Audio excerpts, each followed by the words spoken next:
تو پھر آپ کہتے ہیں جھڑک کے پیسے نکالتے ہیں، ان کو پیسے پکڑاتے ہیں اور پھر کہتے ہیں کہ یار تسی کوئی کام کیوں نہیں کرتے؟ تو کہتے ہیں وہ پھر کوئی کام نہیں کرتا۔ بلیو می کہ یہ ایگزامپل انہوں نے باقاعدہ ایک بہت میرے خیال سارے لوگ اس کو جانتے ہوں گے جو اکاؤنٹس یا فائننس سے ریلیٹڈ لوگ ہیں، وہ سب اس کو جانتے ہیں۔ تو انہوں نے کہا کہ یہی حال ہم نے پاکستان کا کیا۔ ہم ہمیں پیسے چاہیے ہوتے، ہم امریکہ کے پاس چلے جاتے تھے۔ وہ ہمیں کہہ بھی دیتے یار تم لوگ مطلب پہلے تو پیار سے، کیونکہ ہم ان کے لیے بہت ساری چیزیں کر رہے تھے۔ وہ پیار پیار سے ہمیں کہہ دیتے یار تھوڑا سا کوئی کام کاج کر لے ہو نا، اچھا رہندا ہے، کوئی کما شما کے نا، جس طرح وہ بچوں کو ہم دیتے ہیں یار بیٹا تھوڑا سا دھیان سے استعمال کرو نا۔ اچھا وہ پیسے لے کے وہ منتر ہو جاتا ہے، پھر وہ اس کے پاس جب پیسے ختم ہوتے ہیں تو پھر آتا ہے۔ اسی طریقے سے امریکہ ہو، سعودی عربیہ ہو یا باقی دنیا کی کنٹریز ہوں، وہ ہمارے ساتھ وہ کرتے رہے، شاید ہمیں پہلے تو پیار سے ہمیں سمجھایا انہوں نے کہ بیٹا کچھ کام کاج کر لو، ساری زندگی ایسے نہیں گزرتی، لیکن ہم نے وہ بات ہوا میں اڑا دی۔ ہم نے کہا بھائی امریکہ ہے تو سب کچھ ہے۔ وہ کہتے ہیں نا وہ انڈیا میں ایک نعرہ لگایا جاتا ہے مودی ہے تو ممکن ہے۔ تو ہم نے کہا کہ جی امریکہ ہے تو سب کچھ ہے، سعودی عربیہ ہے تو سب کچھ ہے، ابو دھابی ہے تو سب کچھ ہے، ہمیں کیا کرنے کی ضرورت ہے بھائی، ان کا پیسہ ہمارا پیسہ اور ہمارا پیسہ بھی ہمارا پیسہ۔ تو ہم نے یہ والی جو چیزیں کی، اس کے بعد وہ وقت آ گیا کہ اب وہ جو دینے والا تھا وہ کہتے ہیں بس یار بس، انف از انف، ٹھیک ہے، آپ کی مشکل تھی، تکلیف تھی، پریشانی تھی، ہم نے آپ کی مدد کی، ایک دفعہ نہیں کئی دفعہ کی، تو اب آپ نے اس کو پورا کاروبار بنا دیا ہے۔ تو کاروبار تو آپ جو اصل کاروبار آپ کو کرنا چاہیے وہ آپ کرتے نہیں ہیں، آپ آ کے ادھر پہنچ جاتے کہ چلو جی سر جی کوئی تھوڑی جی مدد فرمائی جائے ساڑی۔ تو وہ آج وہ جھڑک کے ہمیں وہ آئی ایم ایف کی صورت میں ہو یا وہ باقی جو دوست ممالک جس کو ہم کہتے ہیں، اور میرے خیال میں دوست ممالک کی غلطی نہیں ہے۔ لوگ کہتے ہیں جی چین آپ کی مدد کیوں نہیں کرتا؟ یار کیوں کرے؟ ہم ایک کنٹری ٹو کنٹری ہو یا ہماری پرسنل کیپیسٹی میں جن لوگوں کے ساتھ دوستیاں ہوں، ٹھیک ہے، ہم اپنے دوستوں سے پیسے یا کوئی مدد لیتے بھی ہیں، مدد کرتے بھی ہیں، لیکن اگر وہ ون سائیڈڈ ہو جائے، ہم کچھ نہ کریں، میں ہر دفعہ جا کے اپنے ایک دوست کے پاس اور اسے کہوں یار تو ایسا کرنا، تو مجھے 2 لاکھ روپے دے دے، چلو مجھے دے دیتا ہے، کہتا ہے یار ٹھیک ہے ٹرسٹڈ بندہ، 2 دفعہ 3 دفعہ 4 دفعہ میں پرانے واپس نہیں کر رہا، لیکن میں مزید کی لینے کی کوشش کر رہا ہوں۔ وہ کہے گا یار یہ بندہ تو بہت ہی مطلب پاگل آدمی ہے، مطلب پاگل کیا، عجیب قسم کا نالائق آدمی ہے کہ بار بار آتا ہے اور مجھ سے پیسے لیتے ہیں۔ تو اب چین کا کیا قصور ہے یار کہ وہ ہمیں پیسہ دیتا رہے، یا کسی اور کا کیا قصور ہے کہ وہ ہمیں پیسہ دیتا رہے؟ وہ یہ ہمارا قصور ہے کہ ہم نے وقت پہ سوچا نہیں، ہم نے وقت پہ اپنے جو کام تھے وہ کیے نہیں۔ آج ہم رو دو کے کبھی ہم مطلب یہ بات کر رہے ہیں کہ جی انڈیا کرتا ہے، میں کہتا ہوں انڈیا کرتا ہے بہت اچھی بات ہے اگر وہ ایسا کرتا ہے، ہم کیا کرتے رہے ہیں؟ ہم نے کبھی سوچا یار کہ ہم نے کبھی اپنے گھر کے اندر جو ہے اگا کے اور وہی کھانا ہے؟ ہم نے نہیں سوچا، تو جب ہم نے سوچا نہیں تو اس میں اب ہم کہیں کہ یہ فلاں ملک کر رہا ہے تو یہ فلاں ملک کر رہا ہے تو یہ فلاں ملک کر رہا ہے، تو اس میں ان لوگوں کا کوئی قصور بھائی نہیں ہے۔ ہاں ان کا ہاتھ پڑتا ہے، ان کا ہاتھ چلتا ہے، ان کا انفلوئنس ہے، وہ کہتے ہیں چلو تھوڑی سی یار چابی گما دو ہلکی سی، تو دیکھتے ہیں کیا کرتے ہیں یہ لوگ۔ اب بات یہ ہے کہ لیکن ان ساری چیزوں کے باوجود، یہ ساری جو سچویشن ہے، جو ساری کرائسس ہیں اس وقت، ٹھیک ہے، اس کے باوجود بلیو می کہ کسی کے کان پہ جوں تک نہیں رینگتی۔ وہ کیوں؟ وہ کہتے ہیں بھائی ٹھیک ہے، سانو کی ہے، مطلب ابھی حکومت ہے شہباز صاحب کی ہے، ہو سکتا ہے مہینہ 2 مہینے بعد نہ ہو، یا ہفتے 10 دن کے بعد نہ ہو، کوئی پتہ نہیں ہے، ٹھیک ہے۔ عمران خان صاحب کو یہ پتا ہے کہ یار میرے 2 یا 3 بچے ہیں، ایک بیٹی اور 2 بیٹے، وہ لنڈن میں ہے، وہاں پہ مطلب جمائمہ امیر خاتون ہے، بھائی پیسہ ان کے پاس بہت ہے، وہ پل پھول رہے ہیں، کل کو وہاں پہ کوئی اپنا بزنس شروع کر لیں گے۔ عمران خان صاحب کے پاس یہاں پہ بھی بنی گالا میں 300 کنال کا گھر ہے، بڑا سا گھر ان کے پاس زمان پارک میں ہے، بیٹھے ہوئے ہیں، سکون.com ہے جی، پاؤں پہ پلستر چڑھا ہوا ہے، اور وہ ایک ٹانگ سے بیٹھ کے اور پورا جو ہے وہ سب کو جسے کہتے ہیں کہ الو بنایا ہوا ہے۔ میں بھی یہی کہوں گا کہ وہ یہ چیزیں کر رہے ہیں۔ ٹھیک ہے؟ ان کو کیا پریشانی ہے؟ آج جماعت اسلامی کے امیر ہے جی جناب سراج الحق صاحب۔ جماعت اسلامی کے آئیڈیالوجی سے یا بہت ساری چیزوں سے ہم اختلاف کرتے ہیں، کرتے رہے ہیں۔ بالکل ٹھیک ہے، ایک ڈیموکریٹک سسٹم ہے، لیکن انہوں نے ایک ایک جسے کہتے ہیں نا، ایک پریس کانفرنس میں ایک پورے کا ڈیٹا نکالا۔ انہوں نے ڈیٹا نکالا اور کہا کہ ہم 170 ارب روپے، ویسے تو 170 ارب کے ٹیکسز یہ کہتے ہیں کہ ہم نے لگائے، لیکن انہوں نے کم از کم 600 ارب کے ٹیکسز لگائے۔ کہتے کہ یار اس کے پیچھے یعنی 1.2 ارب ڈالر کے لیے ہم نے یہ سارا کچھ کیا۔ انہوں نے موٹے موٹے 10-12 لوگوں کے نام لیے اور پھر بتایا کہ ان کے پاس اتنے پیسے۔ شاید مجھے لگا کہ جو سراج الحق صاحب کے پاس ڈیٹا تھا، آئی تھنک سو اماؤنٹ اس سے کئی زیادہ ہے جو وہ بتا رہے تھے، اور اس کی وجہ یہ ہے کہ جن جن لوگوں کے وہ نام لے رہے تھے، ہو سکتا ہے یہ وہ والی اماؤنٹ وہ بتا رہے جو ان کی ڈکلیئرڈ ہے، جو انڈکلیئرڈ ہے وہ اس سے کئی گنا زیادہ ہے۔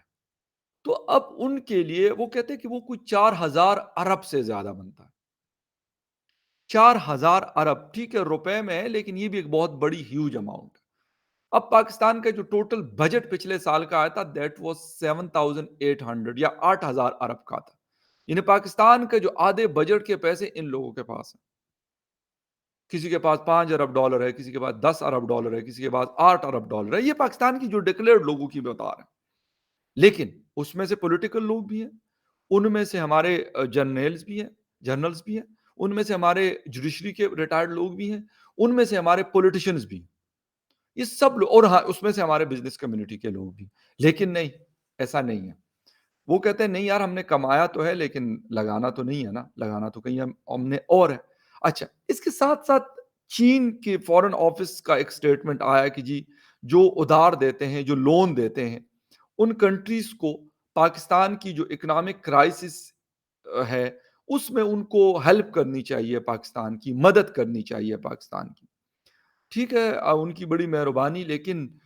بات ساری یہ ہے کہ اب دنیا ان باتوں کو نہیں سنتی۔ دنیا اس سے کافی آگے جا چکی ہے، اور وہ اس وجہ سے وہ ہمیں اب سیریس نہیں لیتی، اور وہ کہتی ہے کہ بھئی ان کا تو کام دھندا ہی یہی ہے، یہ خود کچھ کرتے نہیں ہیں، بس مانگتے تانگتے پہ یہ ساری زندگی گزارنے کی کوشش کرتے ہیں۔ اس کے ساتھ ساتھ فارن آفس اور جو قائمہ کمیٹی ہے، اس کی ایک میٹنگ ہوئی، اور وہاں پر بات چیت ہوئی۔ محسن داوڑ صاحب نے بہت سارے سوالات کیے۔ محسن داوڑ صاحب نے پوچھا ان سے کہ جی ہم اتنا مہنگا تیل خرید رہے ہیں،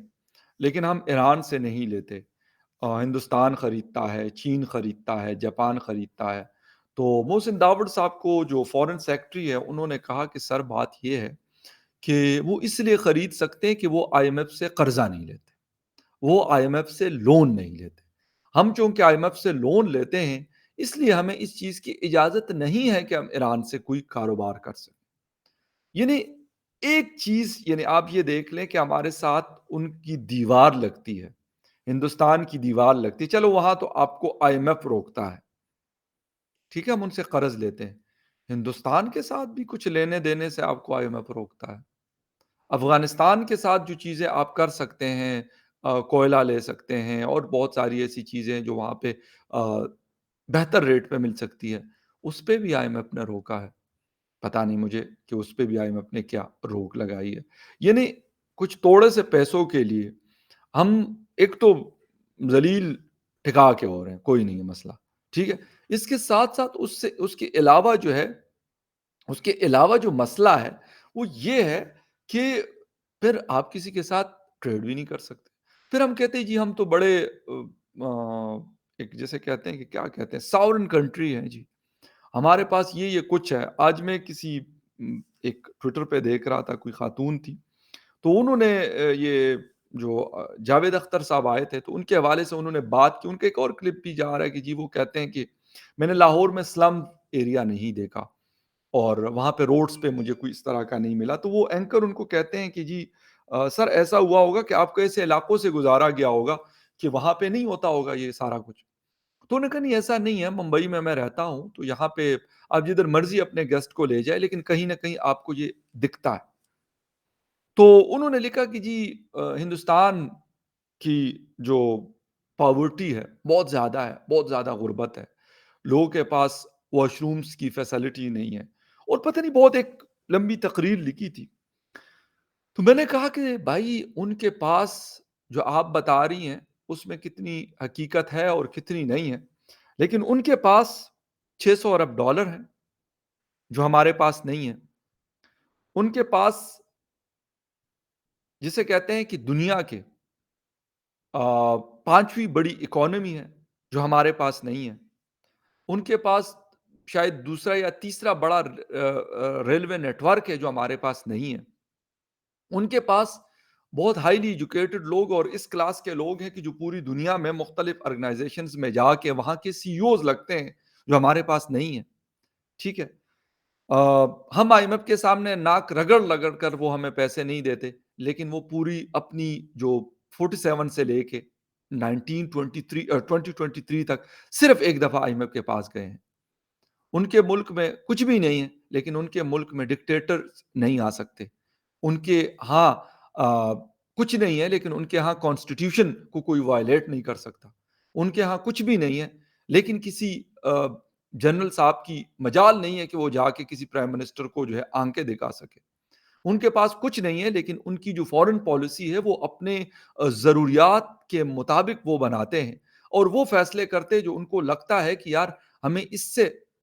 اس کا یہ جو ہمارا نیشنل انٹرسٹ ہے اسی میں ہے، وہ اپنے فیصلے اپنے گھر میں کرتے ہیں، ان کے پاس کچھ نہیں ہے لیکن وہ کسی کے پاس جا کر ماتا نہیں ٹیکتے کہ بھائی پلیز تھوڑا سا کچھ کر لیں، وہ کچھ نہیں کرتے لیکن آج پورا یورپ، پورا امریکہ، پوری عرب دنیا ان کے ساتھ کڑی ہے بلکہ ان کے آگے پیچھے پھرتی ہے، ان کے پاس کچھ نہیں ہے، ہمارے پاس بہت کچھ ہے،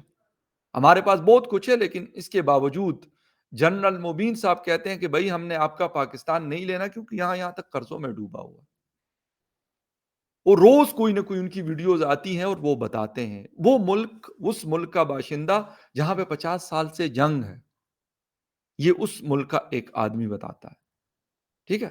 ہمارے پاس بہت کچھ ہے، ہمارے پاس یہ بڑے ایٹم بم ہیں، بڑے میزائل ہیں، لیکن ہمارے فیصلے ادھر نہیں، یا تو واشنگٹن میں ہوتے ہیں یا ریاض میں ہوتے ہیں یا تہران میں ہوتے ہیں، اسلام آباد میں نہیں ہوتے، یا پھر راول پنڈی میں ہوتے ہیں۔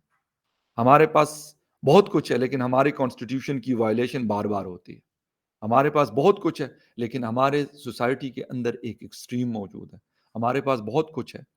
ہمارے پاس بہت کچھ ہے لیکن آج بھی ایگریکلچر بیس کنٹری ہونے کے باوجود ہم دنیا کے سامنے دیکھتے ہیں کہ یار گندم کس سے خریدی جائے۔ یہ وہ حقیقتیں ہیں جس کو افسوس کے ساتھ ہم لوگ آنکھیں پھیرتے ہیں، ہم لوگ گھوم پھر کے اس پہ آتے ہیں کہ جی آپ کے پاس تو فلاں، یار بھائی ہمارے پاس کیا مسئلے ہیں، ہمیں اس کو ٹھیک کرنا چاہیے۔ مجھے کیا ضرورت ہے کہ میں کہوں جی ہندوستان والوں کے پاس واش روم نہیں ہے، وہ جانے ان کے واش رومز بنانا جانے، میں نے بنا کے ان کو دینے ہیں، وہ جانے ان کی حکومت ہے وہ بنا کے دے دے گی، پیسہ ان کے پاس کھلا، وہ گھر بنا کے دے رہے ہیں اپنے لوگوں کو تو وہ واش روم بھی اس میں بنا کے دیں گے نا، وہ بڑے بڑے ڈیمز بنا رہے ہیں جس کو اربوں ڈالر اس کے اوپر خرچ آتا ہے، 500 وہ جہاز خرید رہے ہیں دنیا سے اپنے جو ان کا نیشنل فلیگ کیریئر ہے اس کے لیے، ان کے پاس پیسے ہیں تو یہ سارا کچھ خرید رہے ہیں، وہ سیلف ریلائنس کی طرف گئے ہیں، وہ ساری چیزیں جو ہم دنیا سے جا کر دیکھ رہے کہ یار ہم نے یہ چیز بھی امپورٹ کرنی، چھوٹی سے چھوٹی اور بڑی سے بڑی، وہ اپنے ملک کے اندر ان کو کہتے ہیں بھائی ہم خرید نہیں رہے، یہاں پہ آ کے فیکٹری لگاؤ، یہاں لگاؤ، یہاں کماؤ بھی اور ادھر کھلاؤ بھی، وہ کہتے ہیں ٹھیک ہے سر ہم آ گئے۔ سر یہ فرق ہے ہم میں اور ان میں کمپیریزن نہیں، یہ بات کیونکہ چل رہی تو مجھے یہ یاد آیا، بلکہ یہ پوائنٹ میرے پاس لکھا ہو تو میں نے کہا یار ہم کہاں پہ لگے ہوئے ہیں، ہم کہاں پہ لٹکے ہوئے ہیں، یعنی ان چیزوں ان حقیقتوں کے اوپر ہم نے آنکھیں پھیری ہوئی ہیں، آنکھیں بند کی ہوئی ہیں، ٹھیک ہے، ہم نے شتر مرغ کی طرح جو ہے وہ سر ریت کے اندر چھپایا ہوا ہے، ہم یہ چاہتے ہیں کہ جی ہم بس چھپے ہوئے ہیں، تو فار گاڈ سیک بجائے اس کے کہ ہم اپنی چیزوں کو ٹھیک کر لیں، وہ ہم نے نہیں کرنی، ہم نے یہ کرنا چاہیے اچھا افغانستان میں تو فلاں چیز ہو رہی ہے، ابے بھائی تو پاکستان میں تو پہلے ٹھیک کر لینا جگر، نہیں نہیں ہندوستان میں تو یار فلاں چیز بھی نہیں ہے، اچھا آپ کے پاس تو سب کچھ ہے سر، آپ تو بڑے زبردست ہیں، یہ الگ بات ہے کہ جو میں نے کچھ تلخ حقیقتیں بیان کی ہیں، ہو سکتا ہے کچھ لوگوں کو نہیں، بہت سارے لوگوں کو بری بھی لگی ہوں، لیکن خیر anyway I M F کے ساتھ جو ڈیل ہے وہ ابھی تک ہوئی نہیں ہے۔ کب ہوتی ہے، کہاں ہوتی ہے، کیسے ہوتی ہے، یہ نہ سردار صاحب کو پتہ ہے، نہ یہ جنرل عاصم منیر صاحب کو پتہ ہے، نہ یہ پرائم منسٹر شہباز شریف صاحب کو پتہ ہے، اور نہ یہ فخر یوسف زئی کو پتہ ہے۔ ہاں سننے میں آ رہا ہے کہ جی ہوگی، کب ہوگی کوئی پتہ نہیں، ڈالر کہاں پہ رکتا ہے، ابھی فی الحال فری فال ہے، تو دیکھتے ہیں کیا ہوتا ہے۔ پاکستانی عوام کی جو مشکلیں، تکلیفیں، پریشانیاں ہیں، اس میں دن دگنی رات چگنی ترقی ہو رہی ہے، باقی کسی چیز میں نہیں لیکن اس میں ہو رہی ہے۔ ساتھ میں انفلیشن جو ہے وہ ڈیلی بیسس پہ، پہلے ہوتا تھا نا مہینوں میں کہیں ایک چیز بڑھتی تھی، آپ ڈیلی اگر مارکیٹ جاتے ہیں تو یقین کریں آپ کو میں حلفاً یہ بات بتا رہا ہوں کہ آپ جو کل اگر آپ کو چیز گھی تیل یا کوئی اور کھانے پینے کی چیز آپ نے خریدی اور آج آپ جائیں گے تو اس کی پرائس جو ہے وہ چینج ہو چکی ہوگی۔ خیر اینی وے یہ چیزیں، یہ مسئلے مسائل ہیں، کب اور کہاں جا کے روکتے ہیں، کون اس کو روکتا ہے؟ میرے خیال میں سب لوگ اپنے اپنے کاموں میں اور اپنی اپنی کرسی کو بچانے میں لگے ہوئے ہیں۔ Will see you again in the other news update, تب تک کے لیے ٹیک کیئر۔